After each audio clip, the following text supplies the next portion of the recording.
Greetings, traveler, and welcome to the lore dimension. I'm Katie, and today we're going to be returning to one of my all-time favorite worlds, that of Middle-earth. The world has changed.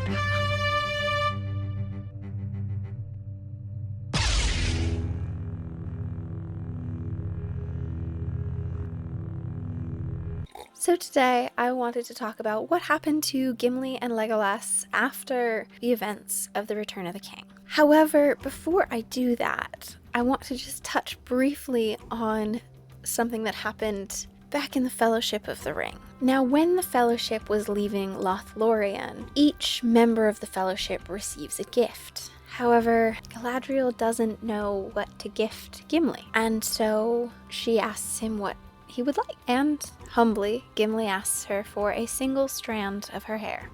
Galadriel gives him 3. Now, in the extended editions, Gimli shares this with Legolas, and you can see a bit of a smirk on the elf's face. Now, the reasoning behind the significance of any of this is because centuries before, ages even, the great craftsman Fëanor had asked Galadriel for a strand of her hair 3 times. And she said no, every single time, because Fëanor's reasoning for asking was selfish and vain, whereas Gimli's came from a place of adoration and wanting to remember her beauty. She was flattered. Now that that's out of the way, we can then talk about what happens to Legolas and Gimli after the events of the Return of the King. Now, obviously, they attend Aragorn's coronation and wedding, same as all the other members of the Fellowship, except for Boromir. We didn't talk about Boromir. But what do they do after that? Where do they end up? Don't worry, I'm here to tell you. So, Gimli ends up returning to the Glittering Caves. Now, they're not really properly mentioned in the Peter Jackson films, but the Glittering Caves are the caves where all the women and children hid during the Battle of Helm's Deep. They're tucked into the mountain and they just glitter. Gorgeous. To be fair, I'm almost not mad that they weren't really shown because I almost feel like they wouldn't be done justice. Putting that aside, Gimli leads a remnant of Durin's folk to the Glittering Caves where they take up residence, mine, repair Helm's Deep, as well as rebuild the gates of Minas Tirith. They did that with a combination of mithril and steel, so ain't no second Gron getting through them gates, am I right? Legolas, however, brought his people from Mirkwood to Ithilien, which is in Gondor, and there they lived in one of the fairest parts of Gondor, obviously with the permission of the new king, Aragorn. Now, sometime during the events of The Lord of the Rings, Legolas began to, similar to his elven kin, yearn for the sea.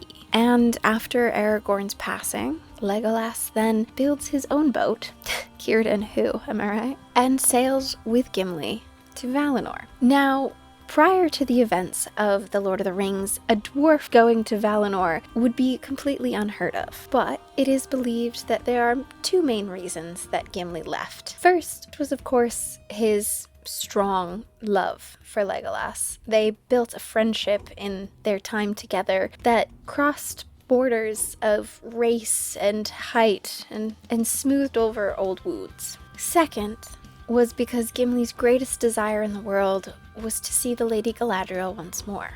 And it is possible that she may have been the one to obtain the grace of a place in Valinor for Gimli. This ties back to that other thing about her hair. So, Gimli was able to see the Lady Galadriel once more. He was reunited with Frodo, Gandalf, Bilbo, and even Sam. Spoiler, Sam also goes to Valinor. And so the majority of the Fellowship ends up in Valinor. And I think that's lovely. So that was the fate of Legolas and Gimli. And I think it's quite beautiful that they got to be best friends forever. Literally. If you've made it this far in the video, thank you so much for watching. I hope you enjoyed it. If you do, feel free to go down and hit like. If you want to follow along on any future journeys into other realms, make sure you subscribe and turn on that notification bell to let you know when we're setting off on another adventure. If you have anything else you'd like to see us cover, make sure you put that down in the comments. We love to get feedback. I'd also just like to let you know we do have a second channel, so if you're into crafty, creative stuff, definitely go check it out. It is called Healyverse Creations, and our last couple videos have been very like Middle-earth Hobbit related, with making Hobbit LARP costumes and cloaks and stuff. So go check that out if that's what you're into. And with that, I'll see you in the next video. Safe travels. Good guys always win. Good guys always win. No, I'm not your boyfriend. Go get him. Legolas, however, brought his people from Mirkwood. Mirkwood?